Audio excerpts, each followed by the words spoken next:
Assalamualaikum warahmatullahi wabarakatuh. Perkenalkan, nama saya Nulan. Saya dari Fakultas Keguruan dan Ilmu Pendidikan, Prodi Pendidikan Biologi, Universitas Muhammadiyah Pontianak. Pada kesempatan kali ini, saya akan bahas materi mata kuliah Pendidikan Kewarganegaraan. Dalam video ini, saya akan bahas 8 materi penting, yaitu pertama ada konsep dasar kewarganegaraan, yang kedua ada patologi sosial dan pengaruh globalisasi, yang ketiga ada wawasan Nusantara, yang keempat ketahanan nasional, yang kelima identitas nasional, negara dan kewarganegaraan, yang keenam good governance, yang ketujuh demokrasi, dan yang kedelapan ada hak asasi manusia dan rule of law. Melalui pembahasan ini, saya akan menjelaskan pengertian setiap materi, mengaitkan dengan kondisi yang terjadi di Indonesia saat ini, serta menyampaikan pendapat dan analisis saya mengenai pentingnya penerapan nilai-nilai kewarganegaraan dalam kehidupan sehari-hari. Semoga video ini dapat memberikan pemahaman yang lebih baik mengenai materi yang saya sampaikan. Yang pertama, saya akan menjelaskan konsep dasar kewarganegaraan. Di era digital, banyak generasi muda lebih aktif menyuarakan pendapat melalui media sosial dibandingkan mengikuti kegiatan organisasi atau musyawarah di lingkungan masyarakat. Nah, di sini saya akan menganalisis apakah aktivitas tersebut sudah mencerminkan konsep kewarganegaraan yang baik. Di sini saya akan menjelaskan menurut teori kewarganegaraan serta memberikan contoh nyata dan solusi agar warga negara tetap menjalankan hak dan kewajibannya secara seimbang. Halo teman-teman, pernahkah kalian berpikir apa arti sebenarnya menjadi warga negara? Yuk, kita bedah bersama. Hakikat kewarganegaraan adalah identitas kita sebagai bagian dari sebuah negara dengan hak dan kewajiban yang harus dijaga.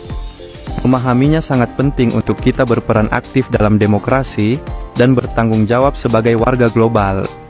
Jadi, kita sebagai generasi penerus wajib belajar kewarganegaraan. Sampai jumpa lagi. Di sini saya akan menjelaskan konsep dasar kewarganegaraan. Konsep dasar kewarganegaraan adalah hubungan antara warga negara dengan negara yang meliputi hak, kewajiban, dan tanggung jawab dalam kehidupan bermasyarakat, berbangsa, dan bernegara. Aktif di media sosial merupakan bentuk partisipasi warga negara apabila dilakukan secara bertanggung jawab, berdasarkan fakta, serta bertujuan membangun bangsa. Namun apabila hanya menyebarkan kebencian, hoaks, atau tidak ikut berkontribusi dalam kehidupan sosial, maka belum mencerminkan warga negara yang baik. Contohnya, masyarakat menggunakan media sosial untuk mengawasi kebijakan pemerintah atau menggalang bantuan bencana. Solusi yang dapat diatasi adalah meningkatkan literasi digital, memahami hak dan kewajiban warga negara, serta aktif dalam kegiatan sosial maupun organisasi masyarakat. Yang kedua ada patologi sosial dan pengaruh globalisasi. Globalisasi memberikan kemudahan akses informasi tetapi juga meningkatkan berbagai bentuk patologi sosial seperti penyalahgunaan narkoba, cyberbullying, judi online, dan penyebaran hoaks. Nah, di sini saya akan menganalisis hubungan antara globalisasi dengan munculnya patologi sosial tersebut serta memberikan strategi yang dapat dilakukan pemerintah, masyarakat, dan generasi muda untuk mengatasinya. Nah, apa sih patologi sosial? Patologi sosial adalah perilaku yang menyimpang dari norma masyarakat. Globalisasi mempermudah pertukaran budaya dan informasi, namun juga mempercepat masuknya budaya negatif apabila masyarakat tidak memiliki kemampuan menyaring informasi.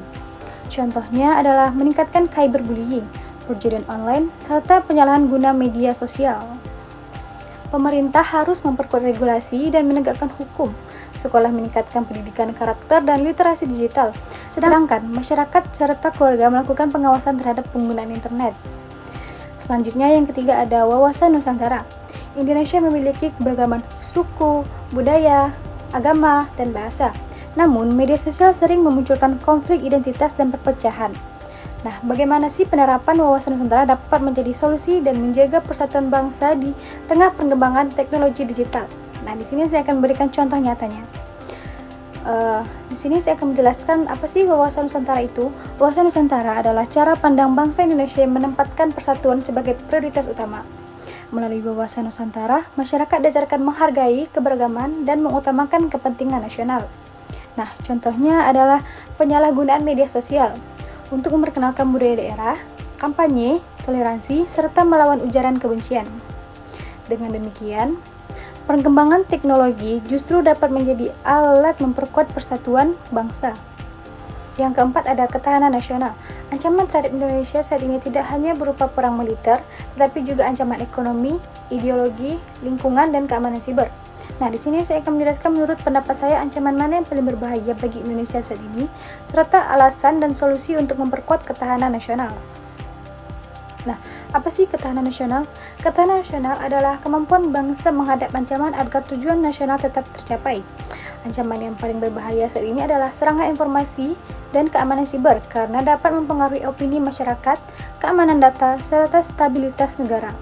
Nah, solusinya adalah meningkatkan keamanan digital, pendidikan literasi digital, memperkuat ekonomi nasional, serta meningkatkan kerjasama antara pemerintah dan masyarakat. Yang kelima ada identitas nasional, negara, dan kewarganegaraan. Banyak generasi muda lebih mengenal budaya asing dibandingkan budaya Indonesia. Apakah kondisi tersebut dapat mengancam identitas nasional? Nah, di sini saya akan menjelaskan menurut pendapat saya, disertai contoh dan solusi yang paling relevan. Identitas nasional merupakan ciri khas suatu bangsa yang membedakan dari bangsa lain. Mengenal budaya asing tidak salah selama tidak melupakan budayanya sendiri. Contohnya, lebih bangga menggunakan produk luar negeri daripada produk Indonesia atau tidak mengenal lagu daerah. Solusinya adalah dapat meningkatkan pendidikan budaya, mendukung produk lokal, melestarikan bahasa daerah, dan memperkenal budaya Indonesia melalui media digital. Yang keenam ada good governance. Korupsi masih menjadi salah satu hambatan dalam pembangunan nasional. Nah, di sini saya akan menganalisis bagaimana penerapan prinsip good governance dapat mengurangi praktik korupsi, serta saya akan memberikan contoh implementasinya dalam pelayanan publik. Good governance adalah penyelenggaraan pemerintah yang transparan, akuntabel, partisipatif, efektif, dan taat hukum. Korupsi dapat dikurangi melalui keterbukaan anggaran, pelayanan digital, pengawasan masyarakat, serta penegakan hukum yang adil. Contohnya adalah sistem pelayanan administrasi secara online sehingga mengurangi peluang pengutangan liar. Yang ketujuh ada demokrasi. Partisipasi politik masyarakat seringkali hanya meningkatkan saat pemilu, tetapi menurun setelah pemilihan selesai. Nah, di sini saya akan menjelaskan menurut pendapat saya apakah demokrasi hanya sebatas memilih pemimpin, dan saya akan menjelaskan tentang bentuk partisipasi masyarakat dalam demokrasi setelah pemilihan berlangsung. Nah, demokrasi bukan hanya memilih pemimpin, tetapi juga melibatkan masyarakat dalam pengawasan kebijakan pemerintah. Partisipasi dapat dilakukan melalui musyawarah, menyampaikan aspirasi, mengikuti organisasi masyarakat, mengawasi penggunaan anggaran, serta memberikan kritik yang membangun. Selanjutnya, demokrasi. Demokrasi yang sehat membutuhkan keterlibatan masyarakat secara berkelanjutan. Selanjutnya, yang terakhir ada HAM dan Rule of Law. Di media sosial sering terjadi penyebaran informasi pribadi seseorang tanpa izin dengan alasan kebebasan berekspresi. Nah, di sini saya akan menganalisis apakah tindakan tersebut merupakan bentuk pelaksanaan HAM atau justru pelanggaran HAM. Nah, teman-teman, di sini saya akan menjelaskan kaitannya dengan prinsip rule of law. Hak asasi manusia atau HAM memberikan kebebasan berpendapat, tetapi kebebasan tersebut memiliki batas agar tidak melanggar hak orang lain, serta menyebarkan data pribadi tanpa izin merupakan pelanggaran terhadap hak prinsip seseorang. Selanjutnya, rule of law. Rule of law menegaskan bahwa setiap orang harus mematuhi hukuman tanpa pengecualian. Oleh karena itu, pelaku penyebaran data pribadi dapat dikenakan sanksi sesuai peraturan yang berlaku. Dengan demikian, pemaparan yang dapat saya sampaikan mengenai konsep dasar kewarganegaraan, patologi sosial, dan pengaruh globalisasi, wawasan Nusantara, ketahanan nasional, identitas nasional, good governance, demokrasi, serta HAM dan rule of law. Dari seluruh materi tersebut, kita dapat memahami bahwa setiap warga negara memiliki hak dan kewajiban yang harus dijalankan secara seimbang. Selain itu, kita juga dituntut untuk memiliki rasa cinta tanah air, menjaga persatuan, menghormati hukum, dan hak asasi manusia, serta berpartisipasi dalam aktif kehidupan bermasyarakat, berbangsa, dan bernegara. Semoga materi yang saya sampaikan dapat menambah wawasan dan bermanfaat bagi kita semua. Mohon maaf apabila masih dapat kekurangan dalam penyampaian maupun isi materi. Saya ucapkan terima kasih. Wassalamualaikum warahmatullahi wabarakatuh. Indonesia merupakan negara yang kaya akan budaya, suku, bangsa, dan tradisi. Keberagaman ini menjadi kekuatan bangsa dalam menjaga persatuan. Namun, di era modern saat ini, perkembangan teknologi dan globalisasi membawa berbagai tantangan bagi masyarakat Indonesia. Oleh karena itu, penting bagi kita memahami ketahanan nasional, khususnya dalam aspek sosial budaya.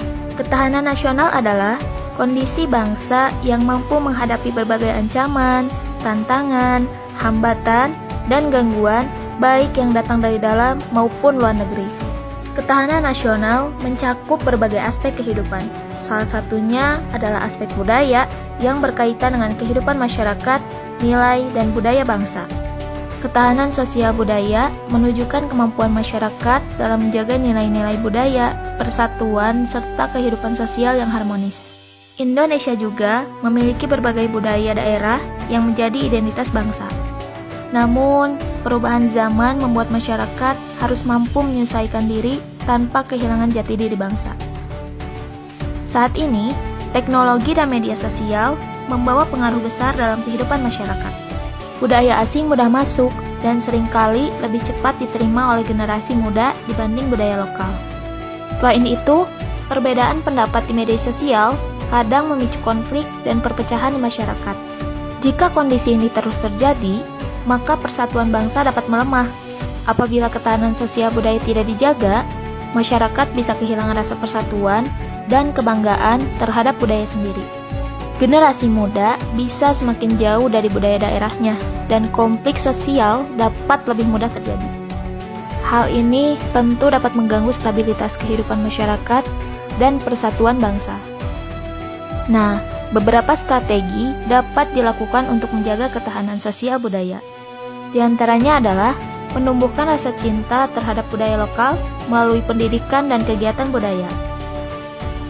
Selain itu, masyarakat perlu menggunakan media sosial secara bijak dan menyebarkan informasi positif. Kita juga harus saling menghargai perbedaan suku, agama, dan budaya, serta mengamalkan nilai-nilai Pancasila dalam kehidupan sehari-hari. Nah, jadi ketahanan sosial budaya sangat penting dalam menjaga persatuan bangsa di tengah perkembangan zaman. Dan generasi muda memiliki peran penting untuk melestarikan budaya sekaligus memanfaatkan teknologi secara bijak.